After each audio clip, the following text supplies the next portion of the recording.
자, 오늘 말씀은 한 남자의 어두운 밤 이야기로 시작합니다. 이 한 남자는 니고데모라는 사람이었어요.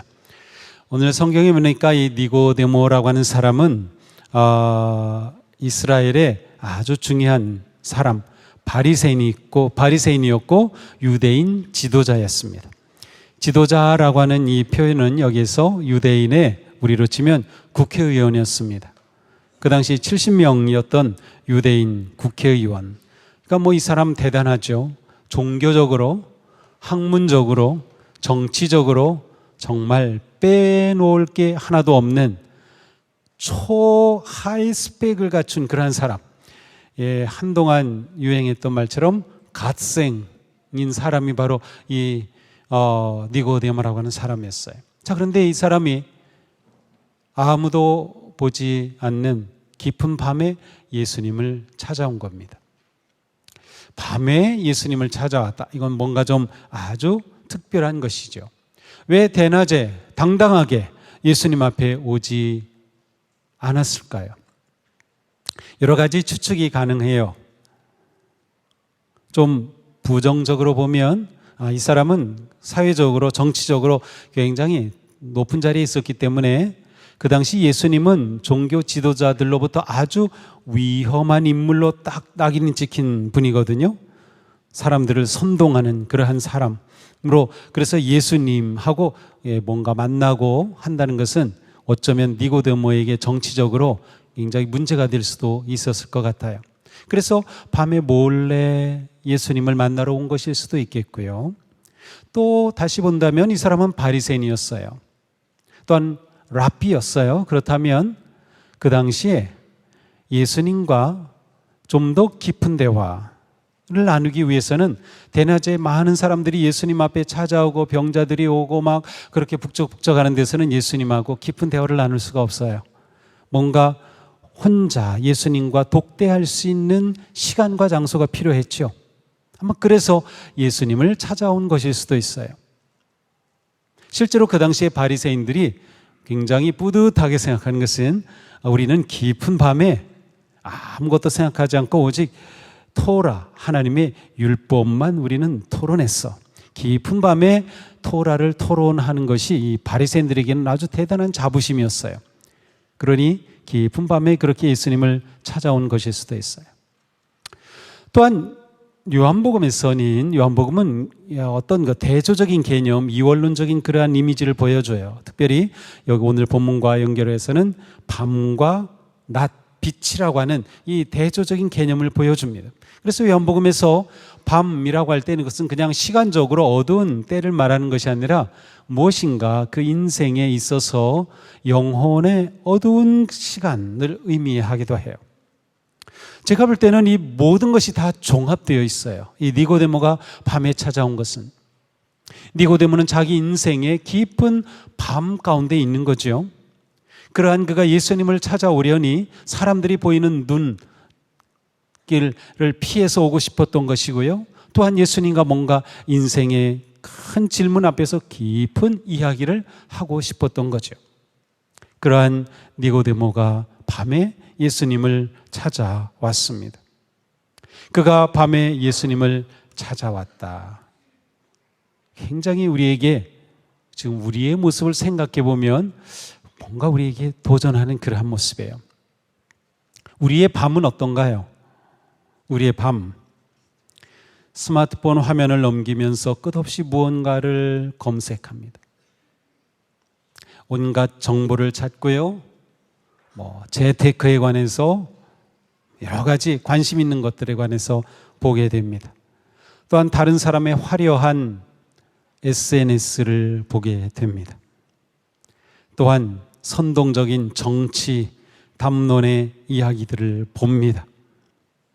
그렇게 보면서 어떤 마음이 들죠? 비교하게 되고요.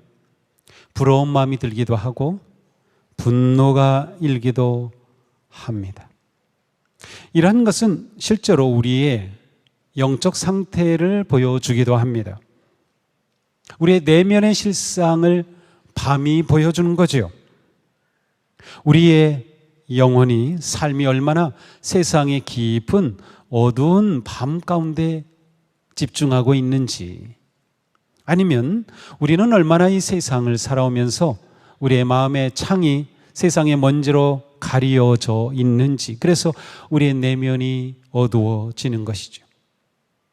끊임없이 우리 가운데 일어나는 불안함, 원인을 알 수 없는 두려움, 마음에 깊이 파고드는 원망과 분노, 해결되지 않은 갈등과 아픔, 고통스러운 몸과 마음의 질병, 때로는 깊은 절망과 회의감, 그러한 것들이 우리 가운데 계속 몰아칩니다. 그러면서 우리는 내 믿음이 이런 상황에서 뭔가 아무런 힘도 발휘하지 못하는 것 같고, 하나님의 사랑과 은혜가 나하고는 상관없는 것처럼 느껴지기도 하죠. 니고데모는 바로 이러한 영혼의 밤의 자리에 있었던 겁니다. 왜 그랬을까요? 그는 세상으로 볼 때는 가질 것 다 가졌어요. 부족한 게 하나도 없었어요. 원하는 것 다 가지고 있었습니다. 그럼에도 불구하고 그는 내면에 그것들이 채워줄 수 없는 공허함이 있었던 거죠. 그 내면에 갈증이 있었던 겁니다. 그래서 그는 예수님을 찾아오게 된 거죠. 그래도 그가 예수님을 생각할 때 저분 그래도 뭔가 좀 다르다. 예수님을 찾아와서 그가 던진 말이 무엇이죠? 라삐님, 우리는 선생님이 하나님께로부터 오신 분임을 압니다. 우리라고 말하죠. 자기 혼자 왔는데 왜 우리라고 말하죠? 나는 국회의원이라고 하는 이러한 백이 있다, 아니면 이러한 안전망이 있다, 그러한 표현일 수도 있겠어요. 하나님께서 함께 하시지 않으면 선생님께서 행하시는 그런 표징을 아무도 행할 수 없습니다. 당신이 행한, 예수님이 행한 그 표적들, 표징을 보니까 이거는 사람이 할 수 있는 게 아니고 하나님이 보내신 분이 할 수 있는 것 같습니다. 일종의 자기가 예수님에 대해 가지고 있는 생각이에요. 믿음으로까지는 표현할 수 없겠지만 예수님의 표적을 보니 그는 예수님하고는 내가 내 인생의 이러한 깊은 공허함을 놓고 이야기하면서 내가 추구한 것은 하나님께서 다스리는 그러한 하늘나라인데 정말 그러한 하늘나라를 내가 살아갈 수 있을지 뭔가 예수님과 지금 대화를 나누는 것이죠. 이러한 니고데모의 말을 듣고 예수님이 말씀하셔요. 진실로 진실로 내게 이르노니 사람이 거듭나지 아니하면 하나님 나라를 볼 수 없느니라. 중간에 생략된 대화가 있다는 느낌이 들어요. 아마도 그 중간에 생략된 대화들은 하늘나라에 관한 것이지 않을까 싶어요. 그래서 예수님께서 말씀하신 거죠. 사람이 거듭나지 않으면 하나님의 나라를 볼 수 없느니라.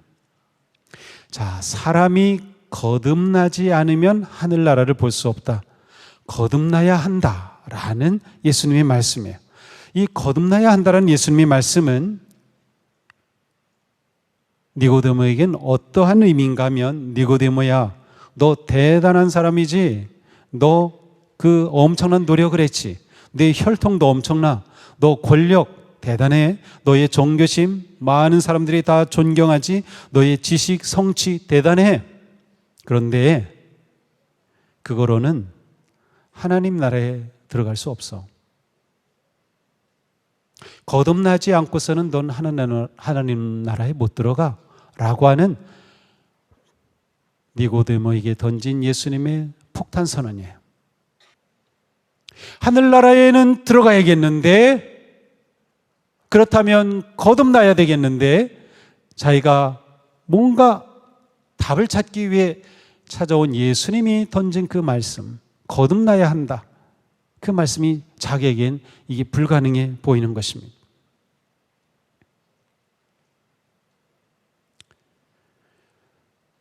예수님께서 말씀하신 거듭남, 그리고 니고데모가 생각한 거듭남에는 어긋난 게 있어요. 예수님은 이렇게 말씀하시는데 니고데모는 이렇게 이해한 겁니다. 이것을 통해서 지금 이 요한복음은 니고데모는 사실 모르는 거예요. 무지 가운데 있는 거예요. 밤 가운데 있는 거예요. 빛이신 예수님 앞에 딱 왔는데 그가 자신의 모습을 그대로 드러내는 거죠. 무지함을 드러내는 겁니다.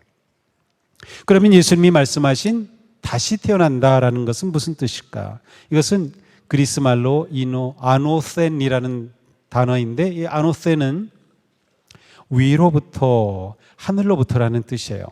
세 가지 의미가 있는데 위로부터, 하늘로부터. 그 말은 무엇인가 하면 기원과 근원을 나타내는 겁니다. 그러니까 위로부터 태어나지 않으면 안 돼. 실제로 우리 성경에 보면 작은 글씨로 거듭나야 하리라는 거기에 글자가 있어요. 그 숫자 옆에 성경 끝에 가서 보면 위로부터라고 되어 있어요.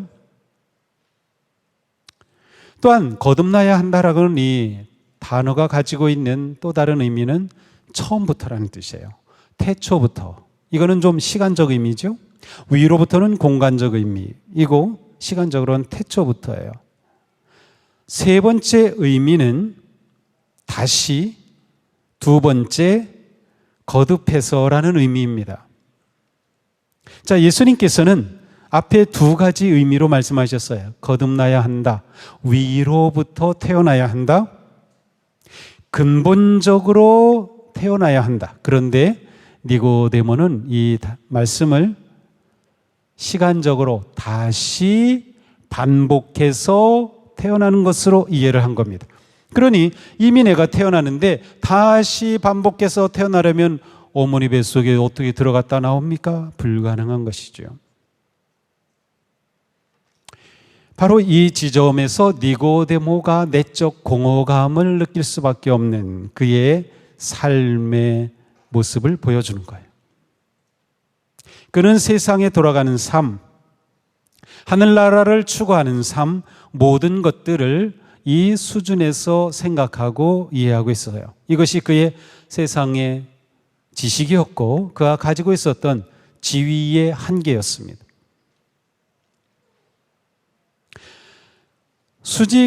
수평적으로 살아가는 시간적 이해 속에서 살아가려고 하는 거죠. 그런데 예수님의 말씀은 아니다. 그렇게 해서는 거듭날 수 없어.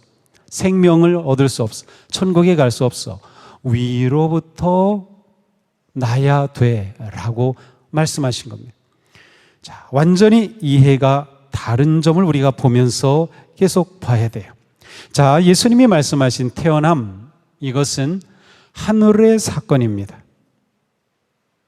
인간의 사건이 아니라는 거예요. 다시 말하면 다시 태어나는, 시간적으로 다시 태어나는, 다시 태어나면 무엇인가 내가 하늘나라에 가기 위해서 다시 시도하고 또 다시 하고 또 다시 스스로가 그렇게 노력하고 애쓰는 거죠.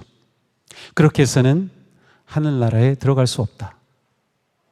이 모든 것을 멈추고 위로부터 임하는, 위로부터 태어남을 입지 않고서는 하늘나라에 갈 수 없다라고 말씀하신 겁니다.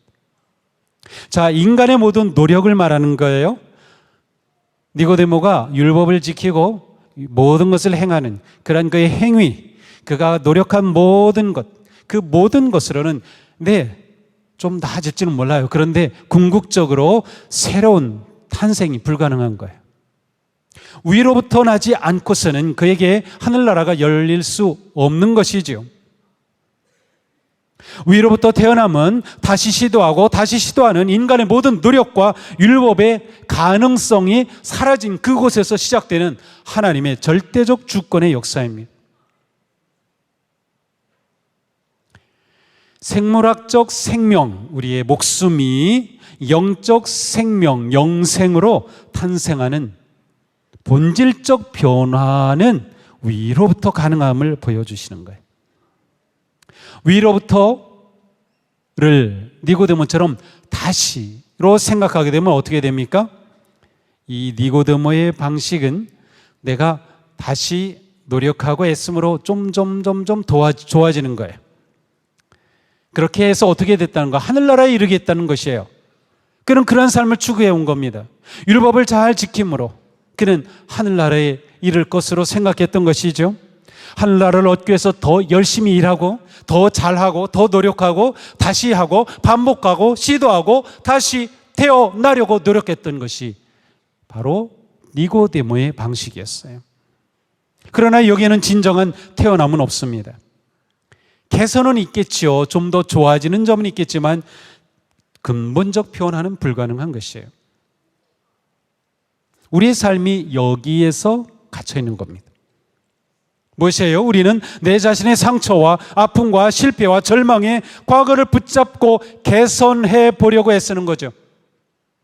세상은 우리에게 끊임없이 업데이트를 하라고 요구하는 것이에요. 무엇을 더 따라, 더 숫자를 올려라, 더 높여라. 그렇게 되면 내가 더 나은 존재가 될 것이고 그렇게 하면 하늘나라에 들어가게 될 것이라 하고 세상은 말하는 겁니다. 바로 여기서 인간인 영혼의 어두운 밤에 빠질 수밖에 없는 거예요. 왜냐하면 이렇게 하는 인간의 노력으로는 천국에 들어갈 길이 없기 때문에. 그래서 니고데모가 영혼의 깊은 밤에 빠질 수밖에 없었던 거죠. 그러나 위로부터의 탄생은 과거의 데이터로 계산하고 예측할 수 없는 새로운 나의 창조인 것이에요. 위로부터 오는 은총 없이 나는 태어날 수 없는 거죠. 니고데모는 자신이 노력해서 성취하는 삶을 살았지만 그 결과는 영혼의 공허감이었어요. 그러므로 예수님이 말씀하십니다. 누구든지 물과 성령으로 나지 않으면 하늘나라에 들어갈 수 없다. 육에서 난 것은 육이요 영에서 난 것은 영이다. 너희가 다시 태어나야 한다고 내가 말한 것을 너는 이상히 여기지 말아라. 바람은 불고 싶은 대로 분다. 너는 그 소리는 듣지만 어디에서 와서 어디로 가는지 모른다. 성령으로 태어난 사람은 다 이와 같다. 자, 예수님은 위로부터 태어난 것, 그것만이 천국에 들어갈 길이다. 그리고 위로부터 태어난다는 것은 성령으로 태어나는 것이다 라고 말씀하셔요. 그리고 그 성령을 바람에 비유하십니다. 바람은 어디서 와서 어디로 가는지 모릅니다. 그러나 분명한 것은 성령님은 어디서 와서 어디로 가는지 모르는 바람처럼 존재하시지만 분명히 지금 살아계셔서 움직이는 생명력으로 일하고 계시는 거예요. 바람이 어디서 들어가는지 보이진 않지만 바람인 것은 확인이 되죠. 왜? 현재 그 바람이 지금 불고 있기 때문에.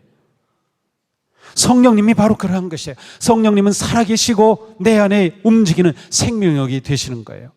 우리가 위로부터 태어날 때 곧 성령으로 태어날 때 우리는 성령님과 실시간 동행하는 생명의 삶을 살게 되는 것이다. 이렇게 성령님과 실시간 동행하는 삶이 천국의 삶인 거예요. 예수님이 이것을 말씀한 거죠. 그러므로 위로부터 태어나라라는 말씀은 위로부터 오는 하나님의 생명을 받아들여라라는 초청입니다. 여기는 뭐가 있어요? 내가 노력을 반복하고 다시 하고 업데이트해서가 아니야. 위로부터 오는 생명을 네가 받아야 돼. 은혜로서만 너는 새로 태어나고 영생을 누릴 수 있어 라고 말씀하시는 겁니다. 이 탐욕의 세상은 반복과 개선의 치열한 경쟁으로 우리를 계속 바닥으로 끌어내립니다. 그러나 성령의 바람은 우리가 알 수 없지만 통제할 수 없는 곳에서 불어와 우리를 하나님 나라의 삶으로 끌어올라갑니다. 중요한 것은 이것이에요. 지금 우리는 더 나은 사람이 되려고 애쓰고 있습니까? 아니면 그리스도 안에서 새 사람이 되려고 합니까? 우리가 여기 아주 중요한 포인트예요. 우리는 신앙생활을 더 나은 사람이 되려고 목적을 삼으면 결코 될 수 없어요. 신앙생활의 핵심은 새 사람이 되는 것입니다. 새 사람이 되는 것. 너무나도 중요합니다. 복음은 단순히 좋은 사람을 만드는 것이 아니라 새로운 사람을 만드는 거예요. 생명과 만물의 근원이신 하나님, 곧 위로부터 새로운 존재가 되는 것, 그것이 거듭남입니다. 이것이 기독교 신앙의 핵심입니다. 인간의 힘으로는 할 수 없음을 깨닫고 인정하는 것, 그래서 오직 위로부터 오는 성령의 능력으로 태어나서 하늘나라의 삶을 사는 것, 이것이 우리의 신앙생활이에요. 이거를 놓치면 우리 신앙생활은 힘들기만 합니다. 오늘 본문의 핵심은 뭐예요? 요한복음 3장 16절이죠. 이것 때문에 니고데모 이야기가 기록된 것이에요. 여기서 중요한 것은 무엇입니까? 거듭남은 인간의 반복되는, 니고데모가 생각했던 다시라는 생각, 거듭남은 인간의 반복되는 수양과 행위의 결과가 아니라 사랑의 하나님이 우리를 택하여 이루시는 생명 창조의 은혜다. 장대 높이 달린 노뱀처럼 독생자 예수님은 십자가에 달리셔서 우리를 위해 위로부터 구원의 길, 생명의 길을 열어주신 겁니다. 위로부터 오는 길을. 하나님이 세상을 이처럼 사랑하사 독생자를 주신 것은 그를 믿음으로 우리가 영생을 얻게 하려 하심이었습니다. 영생이 무엇일까요? 이것은 죽지 않고 오래오래 사는 생물학적 불멸이 아닙니다. 영생의 의미는 위로부터 태어나서 하나님의 생명에 참여하는 것이에요. 위로부터 태어나서 하나님의 생명에 참여하는 것. 성령님으로 인해 태어나서 하나님의 생명에 참여하는 것. 우리가 세례받을 때 물과 성령의 세례를 베푼, 우리의 어두운 밤이 진리의 빛을 만나는 순간 영생의 길이 열립니다. 영생의 삶은 하나님의 통치 아래에서 지금 하나님의 나라를 사는 것입니다. 하나님의 나라는 예수님을 믿어 위로부터 태어난 성도들이 더는 나라고 하는 감옥에 갇히지 않고 성령님과 연결되고 이를 통해 다른 사람과 사랑과 생명으로 또 연결되는 것이에요. 하나님의 사랑이 위로부터 그 길을 만드셨고 우리는 예수 그리스도를 믿음으로 그 생명의 길을 걷게 된 거죠. 하나님의 사랑의 초대에 응답하여 예수님을 믿고 영접할 때 우리는 고립된 어두운 밤의 자기를 벗어버리고 영원한 빛의 사귐을 누리게 되는 것이. 이렇게 우리는 하나님의 나라를 보게 됩니다. 영생은 죽어서 가는 천국이나 먼 미래가 아니라 바로 이 자리에서 하나님과 깊은 사귐을 나누는 것이에요. 그래서 요한복음 17장 3절에 보면 영생은 유일하신 참 하나님과 그가 보내신 자 예수 그리스도를 아는 것이다. 여기서 아는 것이라고 하는 이 단어는 가장 친밀한 관계를 표현할 때 아는 것이라 그래요. 예수님을 찾아왔던 니고데모는 이제 예수님의 제자, 빛의 사람으로 커밍아웃 한 것입니다. 초대교회 성도들의 든든한 후원자가 된 것이죠. 우리 역시 사순절의 끝에서 세상의 부속품이 아니라 하나님 나라의 생명을 전하는 통로인 빛의 자녀로 세워지기를 축복합니다. 위로부터 임하는 생명의 바람이 지금 우리의 영혼을 향해 불어오고 있습니다.